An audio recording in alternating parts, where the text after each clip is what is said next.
बच्चों, कैसे हैं आप लोग। आज हम लोग पढ़ने जा रहे हैं ट्रिगोनोमेट्रिक रेशियोज। उस पर कुछ सम हम लोग देखेंगे। जैसा कि यहाँ पर दिया हुआ है क्वेश्चन फर्स्ट में, if sine A is equal to 8/17 find other trigonometric ratio of angle A. इसका अदर ट्रिगोनोमेट्रिक रेशियो निकालना है। जैसा कि दिया हुआ है sine A is equal to 8/17 find other trigonometric ratio. तो यहाँ पर पहले हम लोगों को एक ट्रायंगल बनाना पड़ेगा। ट्रायंगल हम लोग राइट एंगल ट्रायंगल बनाएंगे।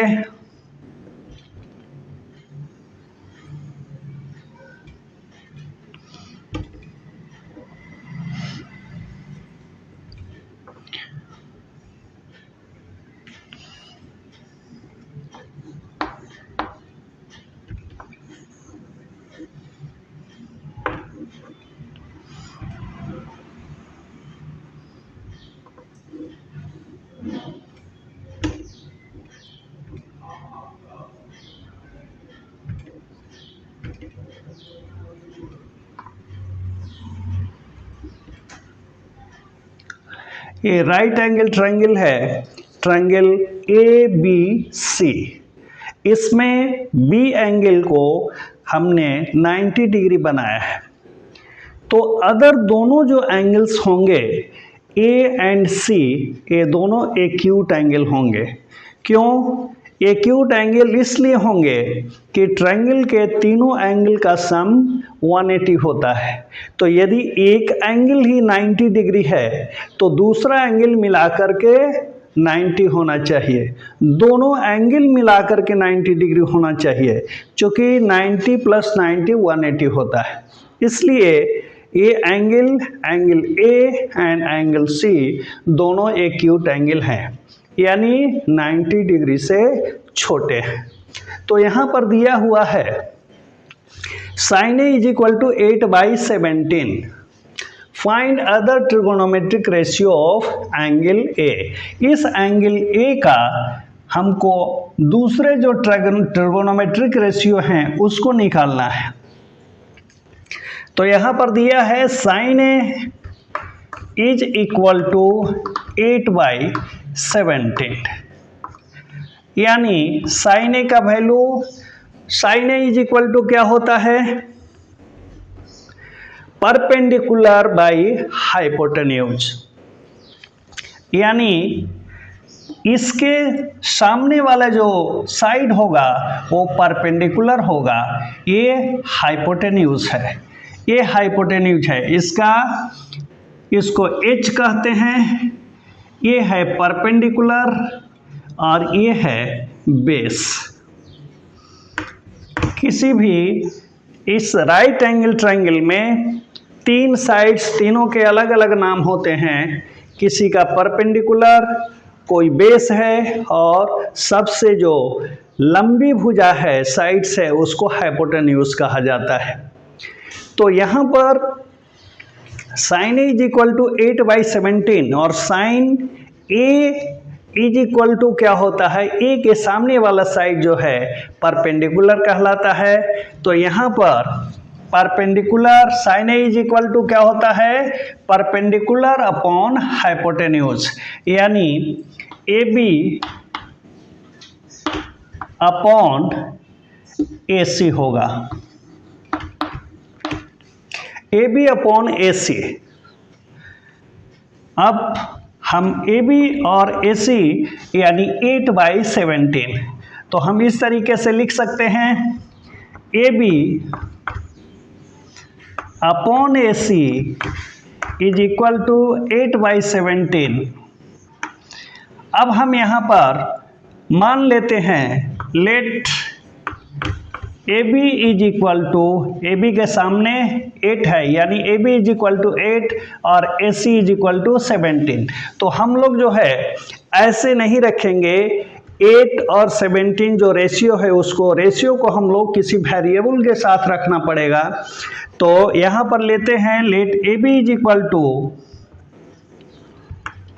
8x and A C is equal to 17x।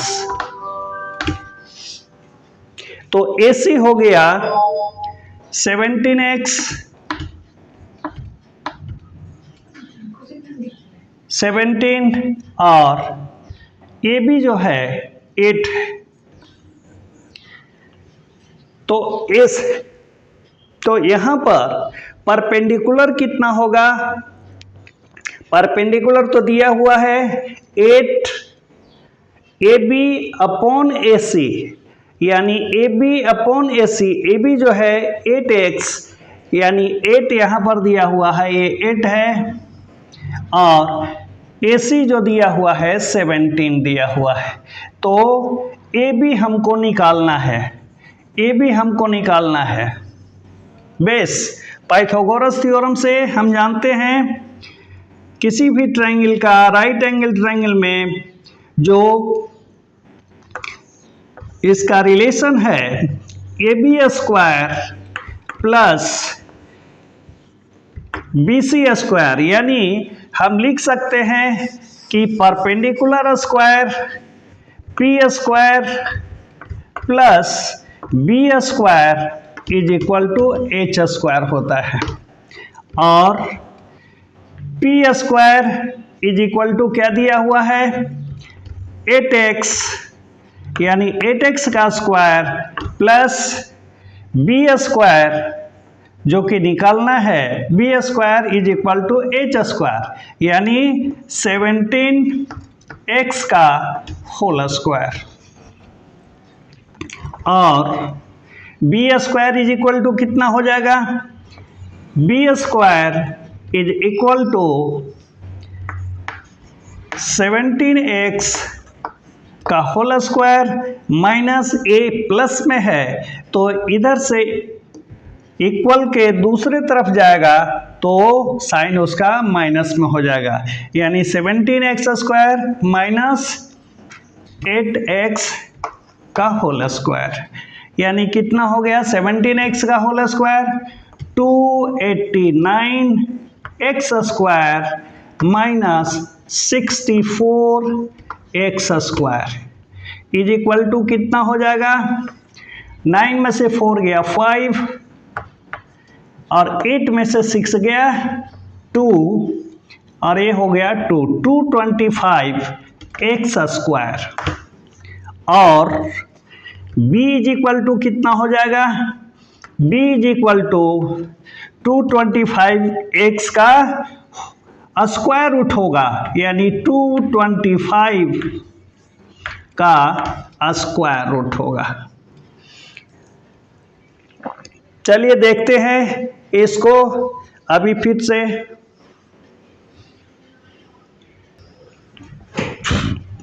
यानी b इज इक्वल टू 225 का स्क्वायर रूट हो गया 225x स्क्वायर और इज इक्वल टू 15x आ जाएगा। 225 का स्क्वायर रूट 15 होता है और x का स्क्वायर रूट x होता है, यानी जो बेस हो गया b is equal to 15x, तो ये हो गया 15x, यानी हम रखेंगे 15। ठीक है, इस तरीके से तीनों साइड्स हमें प्राप्त हो गए। Perpendicular P is equal to 8 है, बेस 15 है एंड H 17 है। इस तरीके से हमको निकालना पड़ेगा। Sine A is equal to दिया हुआ है 8/17। इसी तरीके से cosec A is equal to होता है 1/sin A is equal to कितना हो जाएगा? साइन A दिया हुआ है 8/17, यानी ये हो जाएगा 17/8 हो जाएगा। ठीक उसी तरीके से यदि हम निकालें cos A is equal to कितना होता है, इसका होता है बेस अपॉन हाइपोटेन्यूज।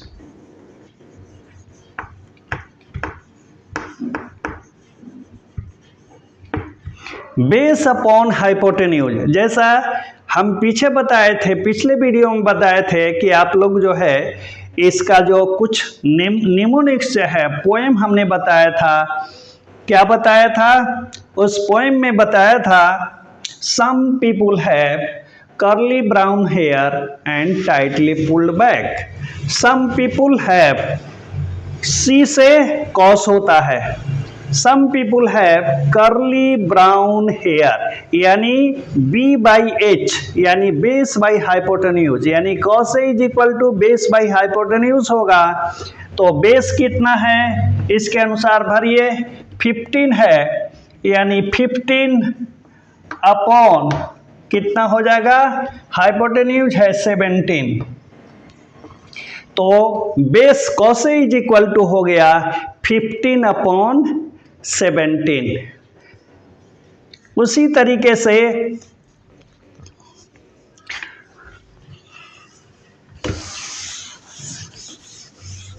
हम लोग यहां पर निकालेंगे cosec A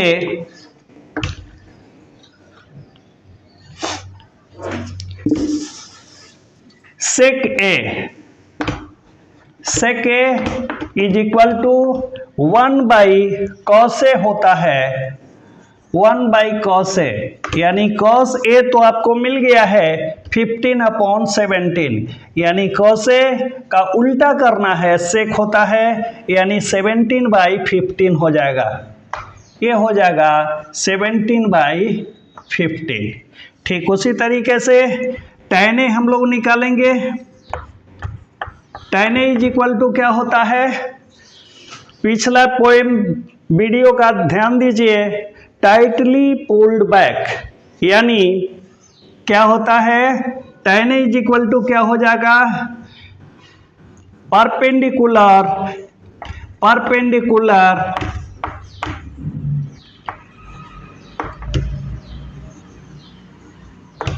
बाई बेस,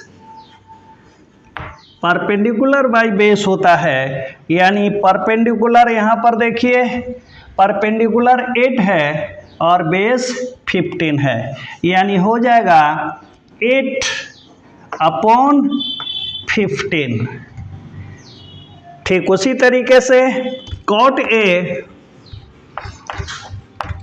जो tan A का उल्टा होता है, यानी 1/tan A हो जाएगा, 1/tan A is equal to 15/8 हो जाएगा। cot A tan A का उल्टा होता है, tan A is equal to 8/15, यानी cot A 15/8 हो जाएगा। ये हो जाएगा 15/8। तो इस तरीके से हम लोगों ने देख लिया है, sin A दिया हुआ था, sin A से हमने निकाला cosec A 1/sin A करके 17/8 हो गया। उसी तरीके से cos A का हमने निकाला, cos A का क्या फॉर्मूला होता है, बेस बाई हाइपोटेन्यूज, यानी बेस ये 15 है, 15/17 हो गया। इससे हम सेके का निकाल दिए, सेके उल्टा होता है कौसे का, यानी 1/cos A, यानी cos A जो है 17/15 है, तो इसका उल्टा करिए, इसका उल्टा 17/15 हो जाएगा। cos A 15/17 है, इसलिए सेके जो होगा cos A का उल्टा, इसलिए 15/17 का उल्टा हो गया 17/15। उसी तरीके से tan A क्या होगा, tan A का हम लोग जानते हैं क्या होता है परपेंडिकुलर अपॉन बेस, यानी परपेंडिकुलर देखिए यहाँ पर क्या है 8 है और बेस क्या है 15, यानी 8/15 हो गया।